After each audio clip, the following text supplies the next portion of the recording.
Justin Jones, and I won by guillotine choke standing. I was trying to finish fights with knockout, but this guy had a really hard chin on him, so I had to go to plan B and go for the choke. I actively look for the knockout because in most of my fights, as soon as I hit my guy, they'll go for a takedown.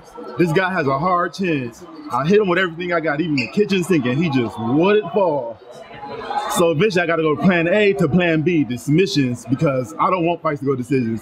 I look at it, even if I got robbed by decision, it's my fault for letting the fight go decision, so I'll do everything impossible. Third round, I'll get desperate and do whatever it takes. Jiu-jitsu class, my go-to moves are guillotines. It used to be heel hooks, but that's dangerous. It's 50-50 in heel hooks. Guillotines aren't 50-50, including standing. I will not pull guard. So if I can't get it standing, I can always just let go and reset. If you reach for my legs, I can always let go, reset, get under hooks, and you can get back to standing again. Keep it neutral. Don't want to risk being on my back at all. The first round felt like the fill-out round. Now seeing if I can hit him with everything, see if he'll fall. He wouldn't fall. His takedown defense was pretty good in the first round. We were clinching, going to war, back and forth, back and forth. I felt like it was pretty even. The second round, it was kind of the same, but this time I noticed his takedown defense wasn't that strong, so I took him down, tried to do some ground and pound, but his defense off his back is really good.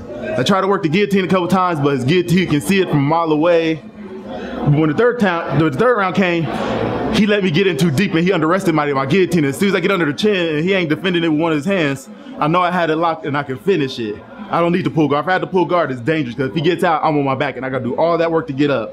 I don't want to do all that work. I'm usually known as a knockout artist. As soon as I hit people, they usually go down. I hit this guy with everything I got. I rocked him once, but he just wouldn't fall. I mean, this is like one of the toughest opponents I ever fought. I didn't know anything about him before this fight till now.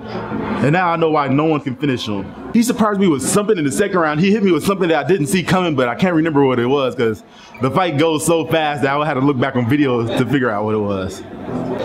Victory MMA. They approach everything. They make sure I got striking, wrestling, jiu-jitsu, everything. They won't make sure I won't have any holes in my games when fight time comes. If the guy's good at anything, I'll make sure I am better. I make sure I can defend every little thing he does. I think it's great. I love the promoter. He pays great. I mean, the best pay I ever got in. He supports me. He gives me like facts on how to do interviews and stuff. He helps me. He wants me to grow, and I appreciate it a lot. I like how it's running. It's professional. Like they call our names, everything. We walk out. They tell us everything. They don't hide anything from us. They tell us how it's gonna be. They rap us. They make sure none of us are cheating. They check my hand drafts twice. They follow us everywhere. I'm glad that it's foolproof. I'd like to shout out to Cage Fighter and my C2O water, coconut water. I'd like to thank them for sponsoring me for this fight. I appreciate it a lot.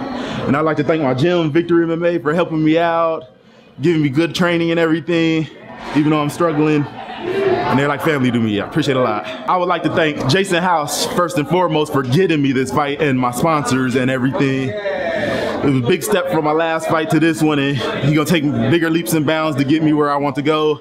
I'd like to thank my coaches that came with me, that trained me most, Tony and Chris Lieben, and my other coaches, Jeff Glover, Ding Lister, Sarge, Jacko, and my strength and conditioning coach, Pito, for all helping me out for this fight and getting me prepared in every way necessary. Wrestling, jiu-jitsu, striking, everything. Make sure I have no weakness.